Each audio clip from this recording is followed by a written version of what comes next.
Hello everyone, this is professor MH और आज के इस वीडियो में we will discuss lecture number 3 twelfth HSC for February 2025 examination. Subject is bookkeeping and accountancy, chapter is final account of partnership firm. This is the third lecture. First lecture में हम लोग ने देखा था final account partnership का introduction, जिसके अंदर हम लोग ने पूरे ऑलमोस्ट सब ऑब्जेक्टिव जो इम्पोर्टेंट है एग्ज़ाम पॉइंट ऑफ व्यू उसको कवर किया था, पूरा मतलब समझा था पार्टनरशिप का. और फिर हम लोग ने सेकेंड वीडियो में देखा था ट्रेडिंग अकाउंट का एक्सप्लेनेशन. अब हम लोग देखने जा रहे हैं द थर्ड लेक्चर, जिसके अंदर हम लोग देखेंगे पीएनएल का फॉर्मेट का एक्सप्लेनेशन. पीएनएल को कैसे समझना है, पीएनएल को कैसे याद रखना है. ठीक है, तो ये हम लोग अब स्टार्ट करेंगे. तो सबसे पहला प्रॉफिट एंड लॉस अकाउंट आपको पता होना चाहिए. पहले हम लोग ने ट्रेडिंग बनाया, अब हम लोग पीएनएल देख रहे हैं, that is the profit and loss account. वो इस वीडियो में देखेंगे and then will start with the balance sheet. अब ट्रेडिंग जो आपने बनाया था, तो ट्रेडिंग आपने बनाया था, तो ट्रेडिंग आपका कुछ इस तरीके से बना था. ठीक है, ये हम लोग ने फॉर्मेट एक्सप्लेनेशन सीखा था. फिर इसके अंदर क्या आया था, एक ग्रॉस प्रॉफिट आया था, then we have gross loss, मतलब दोनों में से एक होता है. अब ये ट्रांसफ़र होता है. अगर ग्रॉस प्रॉफिट आया तो ये क्रेडिट में चला जाएगा, ग्रॉस लॉस आया तो ये डेबिट में चला जाएगा पीएनएल के. ठीक है, तो इसीलिए जो हमारा फॉर्मेट है वो स्टार्ट होता है पहला ग्रॉस लॉस से. अगर वो क्रेडिट में आया तो ये डेबिट में आ गया, और अगर ग्रॉस प्रॉफिट है तो वो क्रेडिट में आ जाएगा. तो ये सबसे पहला profit and loss for the year ending 31 March 2020 लिख लेने का जो भी रहेगा. Then you have to gross loss और ग्रॉस प्रॉफिट जो रहेगा वो लिख देने का. ये थोड़ा सा आपको छोटा दिख रहा होगा, लेकिन मैं फिर इसको आपको एक्सेल में शो करूंगा. जैसे यहाँ पे अगर आपको दिख रहा होगा, देखो प्रॉफिट एंड लॉस अकाउंट, तो ये आपका स्टार्टिंग है. एक मिनट, ये ग्रॉस लॉस और ग्रॉस प्रॉफिट. ग्रॉस लॉस इधर लिखना है, ग्रॉस प्रॉफिट दोनों एक साथ नहीं आता. अगर आपके क्वेश्चन में ये दोनों आ गया तो समझ जाओ कि आप इस पृथ्वी के नहीं हो. या तो आपको ग्रॉस लॉस मिल सकता है या तो आपको ग्रॉस प्रॉफिट मिल सकता है, दोनों एक साथ नहीं मिल सकता. ठीक है, तो फिर अब नेक्स्ट पार्ट कैसा है. अब इसके अंदर प्रॉफिट एंड लॉस के अंदर बहुत सारे आइटम आते हैं, यहाँ पे भी आते हैं, यहाँ पे भी आते हैं. तो याद कैसे करना है, तो यहाँ पे मैंने जितने भी एक्सपेंसेस है उसको 3 पार्ट में डिवाइड किया है. पहला है ऑफिस एक्सपेंसेस. ट्रेडिंग मैंने बता दिया, ट्रेडिंग अगर आप समझ लेंगे तो पहले वो वीडियो देख लो तो आपको ज़्यादा समझ में आएगा. ये ऑफिस एक्सपेंस है. दूसरा सेलिंग एक्सपेंस है, और तीसरा लास्ट वन फाइनेंस एक्सपेंसेस. ये 3 पार्ट में पीएनएल को डिवाइड किया. आपको एग्जाम में बाइफिकेशन करने की ज़रूरत नहीं है, आपको डायरेक्ट लिखना है. आ रही बात समझ में. तो ऑफिस एक्सपेंस, सेलिंग एक्सपेंस और फाइनेंस एक्सपेंस, ये 3 लिखना है. अब ऑफिस एक्सपेंस क्यों ऐसा ऑफिस लिखा, पहले देखो ग्रॉस प्रॉफिट ग्रॉस लॉस आ गया. अब क्या है, ये जो ट्रेडिंग हम लोग ने बनाना सीखा था, ये वाला ट्रेडिंग अकाउंट हम लोग ने बनाना सीखा था. हम लोग को ग्रॉस प्रॉफिट या ग्रॉस, यहाँ पे प्रॉफिट है, ग्रॉस लॉस मिला या तो ग्रॉस प्रॉफिट मिलता है, बराबर है. इसमें हम लोग ने क्या किया, सब ट्रेडिंग किया, परचेज़ किया, परचेज़ के साथ सेल किया, फिर उसके खर्चे माइनस किए, हम लोग को ग्रॉस प्रॉफिट मिला, बराबर है. अब इसके अंदर फैक्ट्री भी थी तो हम लोग ने हो सकता है कि गुड्स भी बनाया. अब पूरे बिजनेस को मेंटेन करने के लिए आपके पास ऑफिस तो होना चाहिए ना, इसीलिए पहला जो लेते हैं वो ऑफिस एक्सपेंस लेते हैं. अगर ऑफिस देखा होगा आपने, मूवीज़ में देखा होगा या कहीं पे भी देखा होगा ऑफिस, तो ऑफिस के जितने भी खर्चे होते हैं वो सब यहाँ माइनस करने का. तो ऑफिस में क्या आते हैं, लोग काम करते हैं तो उसकी सैलरी देना पड़ता है, ऑफिस भाड़े पे तो उसका रेंट देना पड़ता है, ऑफिस का इंश्योरेंस होता है, उसका इलेक्ट्रिसिटी होता है, उसमें टेलीफोन यूज़ होता है, उसमें प्रिंटिंग एंड स्टेशनरी होता है, वहाँ के एसेट का डिप्रिसिएशन होता है, ऑडिट फीस होता है, वहाँ के लोगों के लिए एंटरटेनमेंट करने के लिए खर्चे होते हैं, वहाँ का रिपेयर्स होता है, कन्वेंस लोगों का गाड़ी भाड़ा होता है, आना जाना उसका खर्चा होता है. फिर सन्ड्री एक्सपेंस मतलब छोटा मोटा. फिर एम्प्लॉय के लिए हम लोग पीएफ कंट्रीब्यूट करते हैं. हर ऑर्गेनाइजेशन में पीएफ कंट्रीब्यूट करना पड़ता है जो भी काम करता है. पीएफ का मतलब होता है प्रोविडेंट फंड. फिर ये जनरल एक्सपेंस हो गया, ट्रेड एक्सपेंस हो गया, ये मोस्टली क्या है, छोटे मोटे खर्चे होते हैं. फिर legal charges, professional charges, solicitor fees, ये सब ऑफिस में आते हैं. तो आपको क्या करना है, ऑफिस के रिलेटेड जितने खर्चे सब लिख देना है. तो ऑफिस वर्ड याद रखना, ऑफिस, क्योंकि ये बहुत सारे वर्ड्स हैं. सिर्फ ये आप मेरा वीडियो पीछे से रिवाइंड करके फिर सुनना, तो ये जब मैं बार बार बोल रहा हूँ तो ये क्लियर हो जाएगा. ठीक है, ऑफिस के खर्चे यहाँ पे माइनस करना. ऑफिस के बाद क्या, सेलिंग का खर्चा, जो चीज़ आप बेच रहे हो, क्या बेच रहे हो, कोई तो प्रोडक्ट बेच रहे होंगे ना, तो प्रोडक्ट को बेचने का खर्चा, तो ट्रैवलिंग एक्सपेंस ऑफ सेल्समैन देखो कैसे आया। वेयर हाउस रेंट, क्यों? क्योंकि प्रोडक्ट वेयर हाउस में पड़ा है, वहाँ से ही तो बिकेगा, तो वेयर हाउस का भाड़ा। फिर good distributed as free samples, free sample में दिया तो आपका तो खर्चा ही है, आपका तो लॉस हो गया, तो वो देखने का। और फ्री सैंपल क्यों देते हैं? प्रोडक्ट का प्रमोशन के लिए।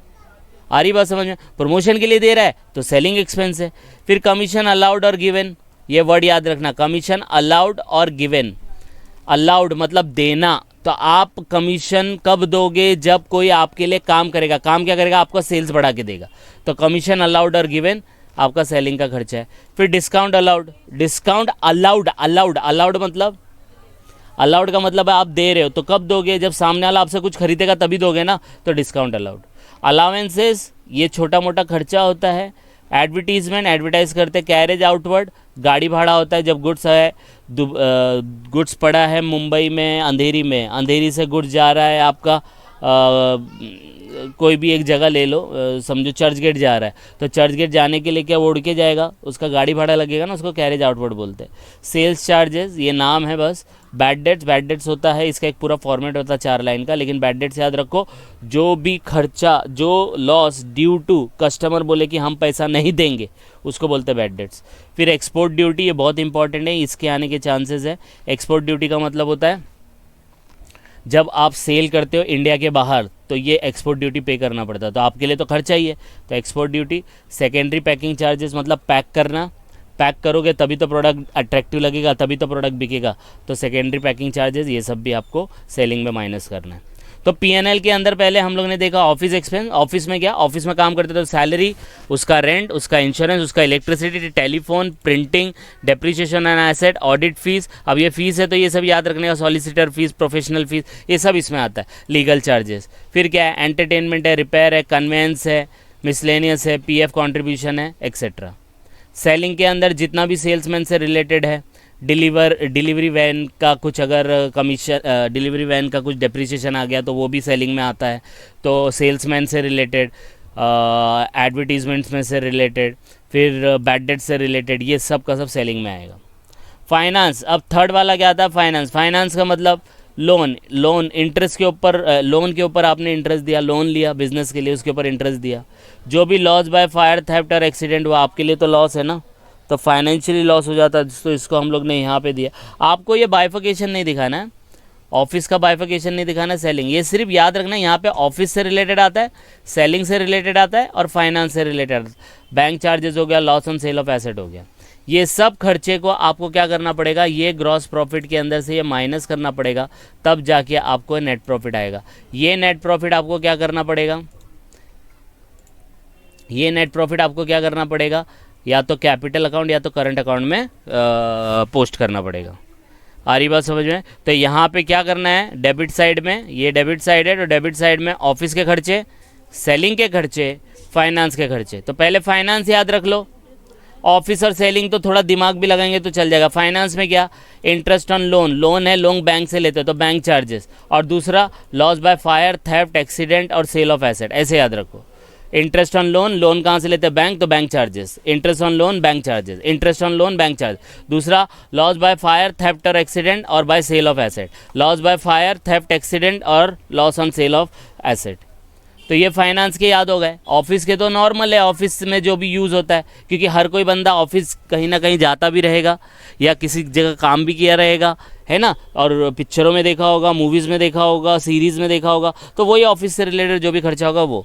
और सेलिंग का मतलब जो भी चीज़ आपके सेल्स को बढ़ाए उसको सेलिंग एक्सपेंस बोलते हैं। तो travelling expense of salesman, salesman travel करेगा तभी तो माल बेच पाएगा। Warehouse rent, warehouse में माल रखे रहेंगे तभी तो हम लोग ज़्यादा बेच पाएंगे।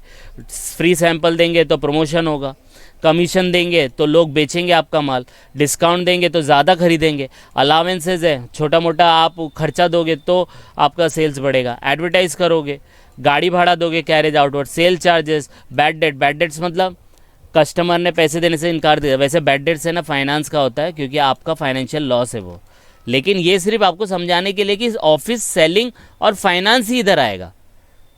आ रही बात समझ में? तो और ये सब चीज़ें आपको कहाँ से माइनस करनी है? ग्रॉस प्रॉफिट में से माइनस करनी है। ग्रॉस प्रॉफिट में से माइनस करेंगे तब जाके आपको नेट प्रॉफिट आएगा। ये नेट प्रॉफिट उठा के आपको करंट कैपिटल अकाउंट और करंट अकाउंट में डालना है। ठीक है, ये तो हो गया डेबिट साइड में। अब क्रेडिट साइड में कभी कभी कुछ क्या आता है,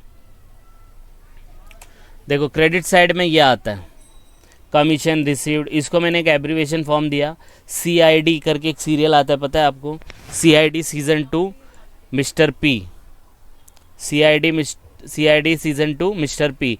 अब CID का मतलब है C फॉर कमीशन, सब इसमें रिसीव्ड होता है। कमीशन रिसीव्ड CI, आई बोलेगा तो interest received, D for dividend received, फिर डिस्काउंट रिसीव्ड। और मिस्टर पी, मिस्टर मतलब miscellaneous expense, miscellaneous received, R मतलब रेंट रिसीव्ड, P मतलब प्रॉफिट ऑन सेल। इस तरीके से याद रखो, यहाँ पे जितना भी है सब रिसीव्ड है, commission, interest, dividend, discount received, फिर miscellaneous received, rent received, profit on sale of asset.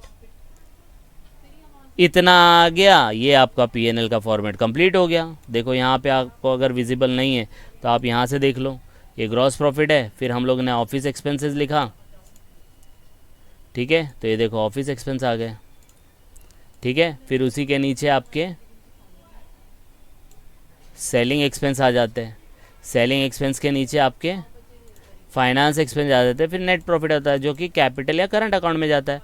और यहाँ पे ये साइड में CID season 2 mister P, commission received, interest received, discount received, dividend received, miscellaneous receipt, rent received, profit on sale of asset. तो ये छोटा दिखेगा, देखो अभी भी विजिबल है, स्क्रीनशॉट ले सकते हैं, नहीं तो ये भी आपको विजिबल रहेगा। इसको क्लैरिटी में देखना आप, ऑटो मतलब जो यूट्यूब पे आप देखोगे तो क्लैरिटी में आ जाएगा। अगर इसको आप थोड़ा इसका वो नेट बढ़ा दोगे तो ऑटोमेटिकली क्लियर दिखेगा आपको। ठीक है, तो मैं इसको देखो सामने रखता हूँ 2 सेकेंड के लिए, इसका स्क्रीनशॉट ले सकते हो। तो समझ में आया आपको format explanation of profit and loss account का। ठीक है, तो हम लोग ने फर्स्ट वीडियो में देखा ट्रेडिंग के पार्टनरशिप फाइनल अकाउंट के बारे में, देन हम लोग ने ट्रेडिंग अकाउंट देखा, फिर हम लोग ने P&L देखा। अब नेक्स्ट वीडियो जो आएगा 4th वीडियो, उसके अंदर बैलेंस शीट देखेंगे और उसके बाद फिर प्रैक्टिकल क्वेश्चन करेंगे। तो आप इसको गो थ्रू कर लो, कुछ डाउट आएगा तो कमेंट करके बता सकते हैं। And please go through it, कुछ डाउट आएगा please comment, and please like and subscribe for more videos. Thank you.